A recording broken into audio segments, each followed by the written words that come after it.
Welcome to the Market Money Magnet, guys. Can you really start investing in stock market with just rupees 5,000? Yes. And if you use this smartly, this small amount can build a long-term wealth. In this video, I will show you the safest and smartest 5,000 investment strategies step by step. This video is not for the beginners only but also for the pro trader. I'm sure you learn something new from this video. So let's start. जो सबसे पहला step आपको लेना है with your 5,000 rupees वो है set the right goal. Before investing 5,000 rupees in the stock market आपको एक गोल सेट करना है. वो गोल क्या होगा कि आपको शॉर्ट टर्म यानी 1 से 6 महीने के लिए इन्वेस्ट करना है, मीडियम टर्म यानी 1 से 3 साल के लिए, या लॉन्ग टर्म यानी 3+ ईयर्स के लिए आपको इन्वेस्ट करना है. तो जो बिगनर्स है इनके लिए लॉन्ग टर्म इन्वेस्टमेंट ये एक सेफेस्ट वे होता है.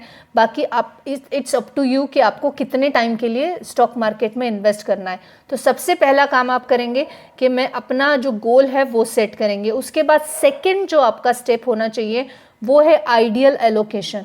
This is the most important factor for the beginners और अ प्रो इन्वेस्टर्स और a new one which doesn't know about the stock market. But ये सबसे मेन चीज़ होती है कि आप आइडियल एलोकेशन आपके अमाउंट का कहाँ कर रहे हो.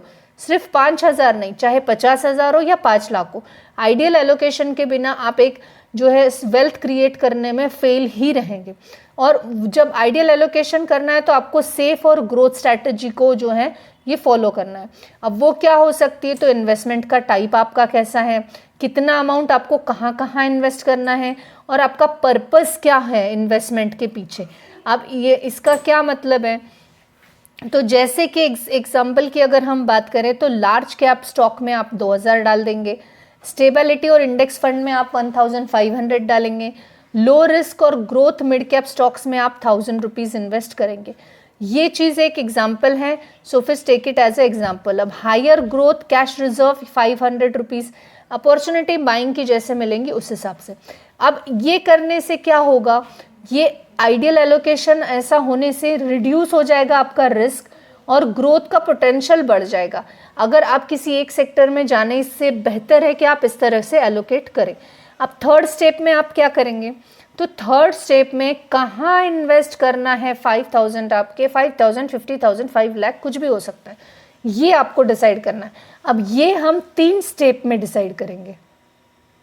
सो जो सबसे पहला हमारा वेयर टू इन्वेस्ट का डिसाइड होगा वो होगा इंडेक्स फंड या ETF, जो कि सबसे सेफेस्ट ऑप्शन देखने को मिलता है. और एग्जाम्पल के तौर पे बात करें तो निफ्टी 50 का ETF, सेंसेक्स का ETF. अब क्यों निफ्टी 50 का ETF, तो लो रिस्क है, डाइवर्सिफाइड है और गुड फॉर बिगनर्स है. जैसे आपने अगर निफ्टी 50 का ETF में इन्वेस्ट किया है तो आपने इनडायरेक्ट 50 कंपनियों में निफ्टी 50 के इन्वेस्ट कर दिया है, तो डाइवर्सिफाई अपने आप हो गया, रिस्क भी लो हो गया, और बिगनर्स के लिए बिना टेंशन बिना रिसर्च का ऑप्शन बढ़िया ये देखने को मिल सकता है. सेकेंड हम क्या कर सकते हैं, सेकेंड हम लार्ज कैप स्टॉक्स में इन्वेस्ट कर सकते हैं जो कि स्टेबिलिटी और ट्रस्ट बिल्ड करने में ट्रस्ट बिल्डेड होते हैं. जैसे स्मॉल कैपिटल इन्वेस्टर्स को अगर हम स्मॉल कैपिटल इन्वेस्टर है और लार्ज कैप की तरफ हम जा भी रहे तो हमें लेस वोलेटिलिटी मिलती है, स्ट्रॉन्ग कंपनीज मिलती है और लॉन्ग टर्म ग्रोथ हमें अच्छी मिलती है. फॉर एग्जाम्पल अगर हम बात करें जो कि एजुकेशनल पर्पज से बात कर रहे हैं, not recommended, so Reliance industry, TCS, HDFC bank, इनमें आप एक छोटी सी क्वांटिटी एक स्टॉक की भी महीने में एक भी खरीद पा रहे हो तो भी आपको एक सेफेस्ट वे यहाँ पे देखने को मिल सकता है. और जो तीसरा ऑप्शन हमारे पास हो सकता है वो है SIPs इन म्यूचुअल फंड्स. अब बेस्ट होता है ये बिगनर्स के लिए. क्यों सॉरी क्योंकि बिगनर्स को आइडिया नहीं होती है रिसर्च की, बिगनर्स को पता नहीं है किस तरह के स्टॉक्स को पिक करना है, कितना अमाउंट किधर डालना है.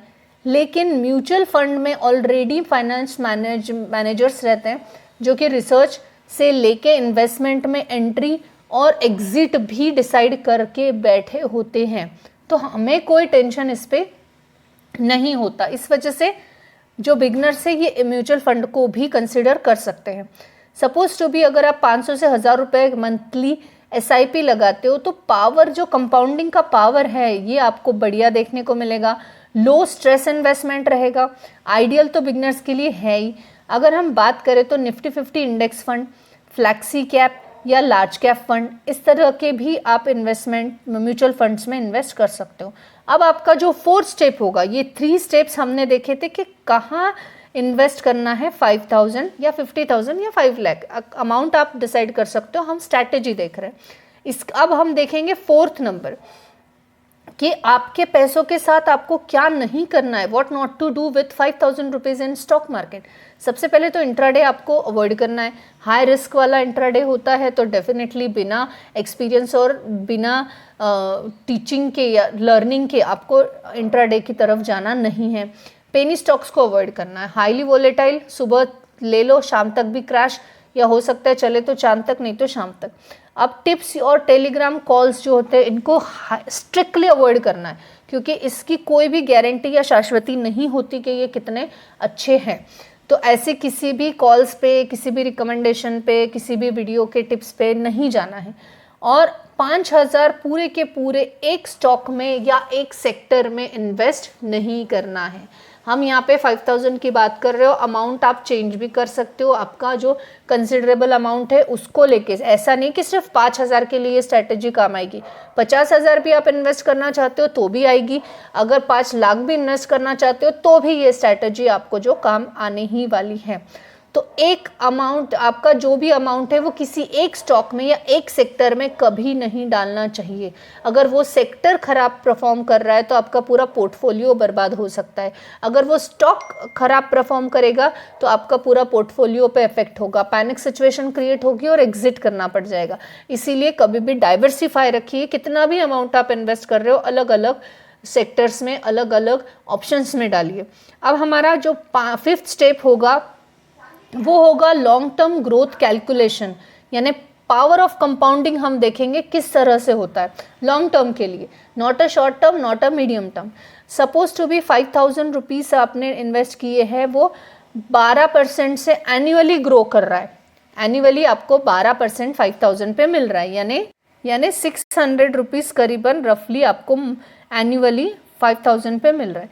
अब ये 5 ईयर्स में आपको करीबन कितना अमाउंट मिलेगा, हमने एक रफली अमाउंट निकाला तो भी 8,000 प्लस के आसपास मिलेगा। 10th ईयर में भी आप निकालेंगे अगर एनुअली तो आपको 15,000 प्लस के आसपास निकलेगा।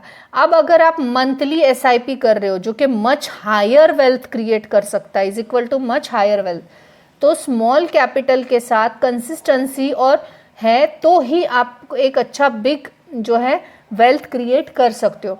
बिग वेल्थ के लिए ऐसा नहीं सिर्फ 5,000 डालो और करोड़ों कमा लो, नहीं, आपको कंसिस्टेंसी रहना है। भले छोटा छोटा अमाउंट डालो लेकिन कंसिस्टेंसी से आप उस अमाउंट को डाल सकते हो। जो अब 6th स्टेप हमारा रहेगा 5 विद द 5,000, वो रहेगा मंथली 5,000 स्ट्रैटेजी, यानी आपको जो है एक मेथड है इन्वेस्टमेंट की। जैसे सपोज 1,250 रुपीज़ एवरी वीक आप एसआईपी करेंगे, उसी के साथ मार्केट जब डीप होगा तब आप बाय करेंगे, यानी मार्केट क्रैश है अभी तो बाय करेंगे। ऐसा नहीं कि मार्केट हायर हाई चल रहा है और हम उसमें जो है इन्वेस्ट करेंगे या बाय करेंगे। डिसिप्लिन फॉलो करना इन्वेस्टमेंट का। विदाउट डिसिप्लिन ना इंट्राडे, ना ऑप्शन, ना स्विंग, ना लॉन्ग टर्म, ना शॉर्ट टर्म, ना मीडियम टर्म, कोई भी स्ट्रैटेजी स्टॉक मार्केट में काम नहीं कर सकती अगर आप में डिसिप्लिन नहीं है तो। और अगर आप इस तरह से इन्वेस्टमेंट करेंगे तो ये टाइमिंग को रिड्यूस करेगा आपके और रिस्क को जो है ये कम करेगा। अब अगर हम एक बोनस प्रो स्ट्रैटेजी की बात करें स्मार्ट इन्वेस्टर की, तो जो कोर और जो सैटेलाइट स्ट्रैटेजी है वो ये होती है कि आपका जो भी अमाउंट है, जैसे मैंने बोला 5,000 हो, 50,000 हो, 5 लाख हो, इसका 70% का एलोकेशन आपको सेव करना है, यानी इंडेक्स में या लार्ज कैप्स में डालना है, और 30% का एलोकेशन जो होगा ये ग्रोथ में, यानी मिड कैप या सेक्टर वाइज आप इसको डाइवर्सिफाई कर सकते हो। फॉर एग्जाम्पल अगर बात करें, हम 5,000 हमने लिए थे तो 5,000 की ही बात करेंगे। 3,500 आपको सेफेस्ट वे में इन्वेस्ट करना है, यानी इंडेक्स फंड्स में या लार्ज कैप में, और सिर्फ 15,000 जो है ग्रोथ में यानी मिड कैप या सेक्टर में आप इन्वेस्ट कर सकते हो। इसी तरह आप 50,000 या 5 लाख की भी इसको डाइवर्सिफाई कर सकते हो। ये एक स्मार्ट इन्वेस्टर का स्ट्रैटेजी है। अगर हम फाइनल कंक्लूजन की बात कर लें तो with 5,000 rupees you want become a rich in overnight, obvious है। लेकिन अगर आप स्मार्टली इन्वेस्ट करते हो और कंसिस्टेंसी से इन्वेस्ट करते हो और मिस्टेक्स को अवॉइड करते हो, तो डेफिनेटली ये जो स्मॉल अमाउंट है ये आगे आप भी अभी जो आप स्मॉल अमाउंट्स डाल रहे हो ये आगे जाके वेल्थ जर्नी को स्टॉक मार्केट के शुरू कर सकता है और वेल्थ जर्नी क्रिएट करने में आपको एक बड़ा योगदान दे सकता है। बट कंसिस्टेंसी होना चाहिए without mistake. This information is only for the educational purpose. I am not giving any recommendation here. I hope this information is informative for you. Thanks for watching.